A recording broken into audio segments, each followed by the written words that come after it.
Tetapi beramal soleh tanpa ada iman itu malah bisa menyebabkan kita masuk ke dalam neraka. Maka dari itu amanu wa amilus sholihat, ketika kita sudah beriman maka harus beramal soleh. Tetapi kalau beramal soleh tanpa ada iman kepada Allah Subhanahu wa taala malah bisa menjadikan kita menuju api neraka dari Allah Subhanahu wa taala.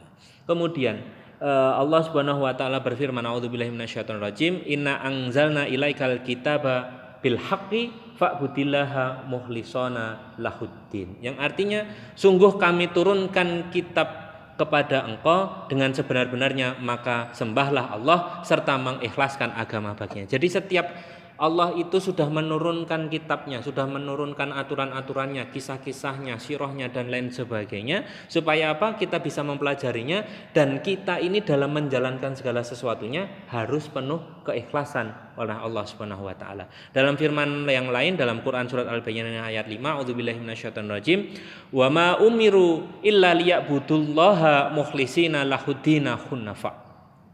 Dan mereka tiadalah disuruh melainkan supaya menyembah Allah. Siapa itu? Orang-orang yang beriman tadi, untuk terus menyembah kepada Allah serta mengikhlaskan agama baginya. Yaitu apa mengikhlaskan agama baginya itu? Beribadah mengharapkan keridhaan Allah sambil cenderung kepada tauhid, yaitu mengesahkan Allah Subhanahu wa taala. Ikhlas dalam beribadah ibarat ruh dalam jasad. Suatu amal soleh tanpa disertai rasa ikhlas bagaikan tubuh yang tidak bernyawa. Maka dalam Quran surat Al-Furqan Allah Subhanahu wa taala berfirman, a'udzubillahi minasyaitonirrajim, wa qadimna ila ma 'amilu min amalin faja'alnahu huba'an mansura. Kami lihat apa-apa yang mereka usahakan di antara amalan, lalu kami jadikan dia debu yang bertebaran. Kalau kita ini beramal soleh tetapi tidak ada ikhlasnya, maka yang terjadi ya kita hanya mengharapkan pahala supaya kita dijauhkan dari api nerakanya Allah Subhanahu wa taala. Jadi ada pamrih. Nanti kalau kita itu mengharapkan ibadah kita itu karena pamrih, tidak ikhlas, maka segala sesuatunya itu pasti akan mengharapkan imbalan. Contoh, kita sudah menjadi orang yang beriman, beramal soleh, sudah sholat, sudah menjalankan segala perintah Allah, akan tetapi merasa bahwa ini adik-adik yang ingin mencari jodoh ini kan, misal pengennya kepada si fulanah B, ternyata si fulanah B ini sudah punya pacar, sakit hati, terus mengadu sama Allah, ya Allah, saya sudah beribadah, saya sudah memohon kepadamu, tetapi kenapa engkau tidak memberikan dia kepadaku? Kalau begitu, wah, na'udzubillahi min dzalik. Kalau begitu saya tidak usah sholat saja, wah, na'udzubillahi min dzalik ya. Jadi kalau kita ini beramal soleh, niatnya mencari si fulanah atau si fulan ini tadi itu untuk beribadah kepada Allah, ya akhirnya kayak kalau di meme-meme itu kan, puasa jomblo 1 tahun saja kuat, masa puasa 1 bulan tidak kuat. Akhirnya ada meme seperti itu. Terus kemudian kalau memang sudah jodohnya, Allah pasti akan mempertemukan. Sing penting usaha. Nek ana sing kenal ki ya ditampa wae. Ya, kurang lebih seperti itu. Ya, kemudian alangkah ruginya apabila kita ini kembali kepada beriman dan beramal soleh dan menuju kepada takwa tadi. Kalau kita ini beramal soleh tetapi ujung-ujungnya ingin dianggap sebagai orang yang dermawan, orang yang ini dan itu yang lain sebagainya, maka tidak ada gunanya. Seperti yang saya sampaikan tadi, nek misal wis salat wis kepengin menggait hatinya si fulanah tapi ternyata sudah punya calon yang lain terus sakit hati akhirnya tidak salat, ya apa gunanya? Maka kalau kita beramal soleh ya wis niatke karena Allah. Nek memang jodone kok kepingine karo si fulanah dilalah dijodohke karo fulanah, yaitu sudah jadi takdirnya Allah. Karena Allah pasti akan memiliki cerita yang lebih indah dari apa yang kita cita-citakan. Kita persingkat dan dipercepat. Kemudian Allah Subhanahu wa taala berfirman, a'udzubillahi minasyaitonirrajim, qul inna sholati wa nusuki wa mahyaya wa mamati lillahi rabbil alamin.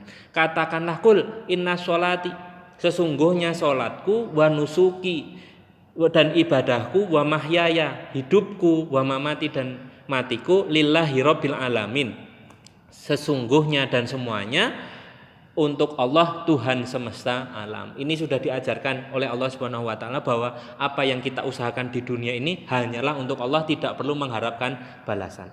Baik, jamaah sekalian, dalam berusaha ikhlas untuk menuju takwa ada 3 hal. Ini selalu saya sampaikan di dalam setiap kultum Ramadan. Walaupun ini lebih dari 7 menit tidak apa-apa ya. Jangan anggap saja jadi kuliah 17 menit ya. Ya, baik. Yang pertama, ikhlasnya para ubad. Ini bukan menurut saya.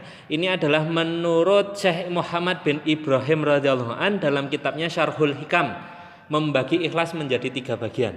Yang pertama, kisahnya atau ikhlasnya para ubad, yaitu orang-orang yang banyak beribadah adalah untuk menyelamatkan ibadahnya supaya terhindar dari rasa riya, baik yang jarang maupun yang samar, serta menghindarkan dirinya dari segala sesuatu keinginan nafsu.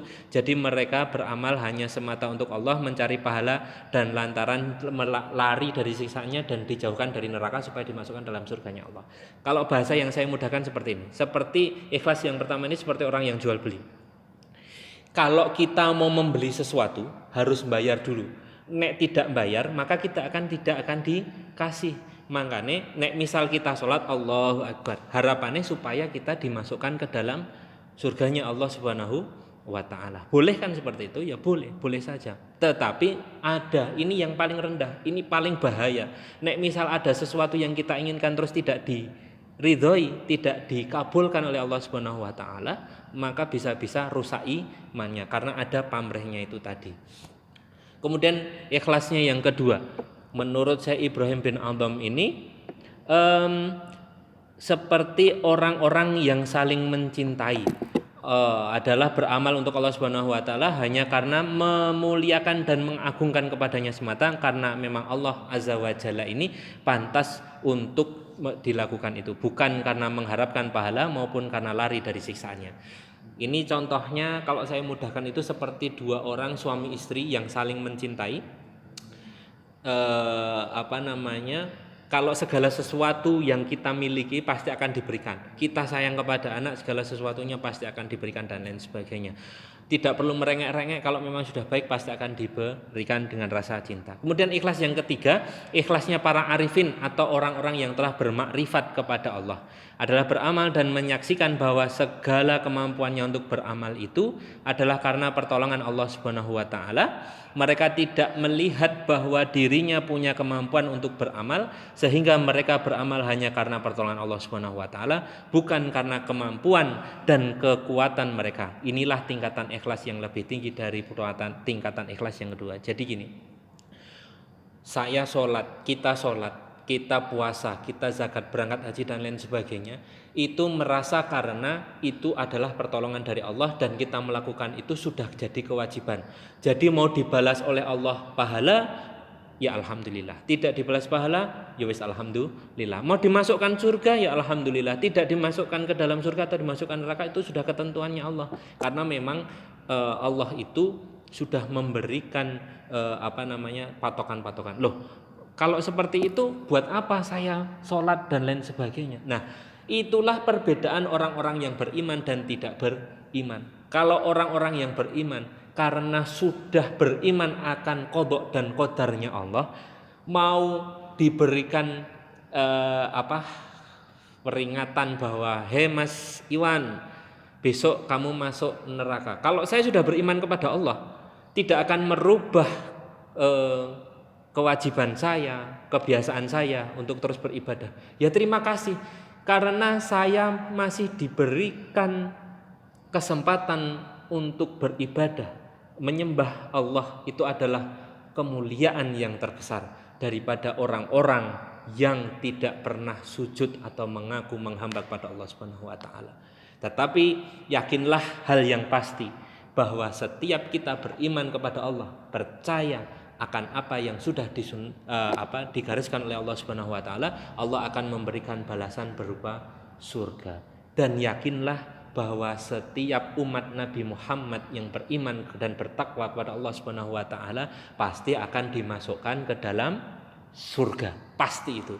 Cuman waktunya kapan yang menentukan Allah. Nek misal banyak dosane ya cemplungke neraka sik, nek wis dosane wis entek ya dintas lebokke ning surga. Yang paling penak ya akeh amale terus mlebu ning gone surga. Nah, kurang lebih seperti itu. Nah, sama saja kita ini kepada mas-mas mbak-mbak ini yang pengen segera menikah maka harus disegerakan. Jadi seperti ini para arifin ini tadi, nek misal berubah ya wis laksanakan dan lain sebagainya.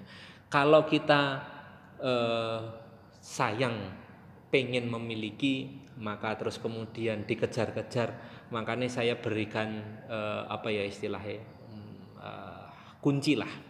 Nek sengit ojo sengit-sengit banget, sabab nek sengit banget kuwi jadi sengit ndulit.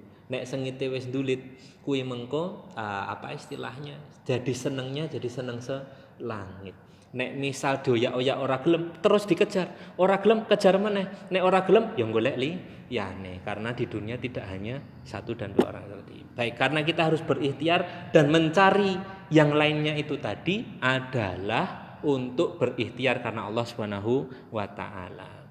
Baik, Rasulullah sallallahu alaihi wasallam bersabda, "Man faraqad dunya 'alal ikhlasi lillahi wahdahu la syarikalah wa aqama sholata wa ataz zakata faraqaha wallahu anhu radhi." Barang siapa berpisah dengan dunia atau meninggal dengan penuh rasa ikhlas kepada Allah semata dan dia mendirikan sholat serta menunaikan zakat, maka dia meninggalkan dunia sedang Allah rela kepadanya. Hadis riwayat Ibnu Majah. Maka jamaah sekalian yang dirahmati Allah Subhanahu wa taala, marilah kita ini dalam suasana seperti ini, Ramadan ini kita terus tingkatkan takwa kita kepada Allah Subhanahu wa taala semata-mata untuk mencari keridhaan Allah ataupun kita ini memang harus beribadah kepada Allah Subhanahu wa taala supaya kita diringankan beban kita, dijauhkan dari bala, dijauhkan dari Covid, dari coronavirus disease 19 ini, maka supaya kita semua, keluarga kita, jamaah kita dan siapapun di seluruh muka bumi ini diberikan keselamatan oleh Allah Subhanahu wa taala, diberikan umur panjang dan kita bisa terus beribadah kepada Allah Subhanahu wa taala. Amin amin ya rabbal alamin. Kurang lebihnya saya mohon maaf. Apabila terdapat kesalahan itulah saya sebagai manusia.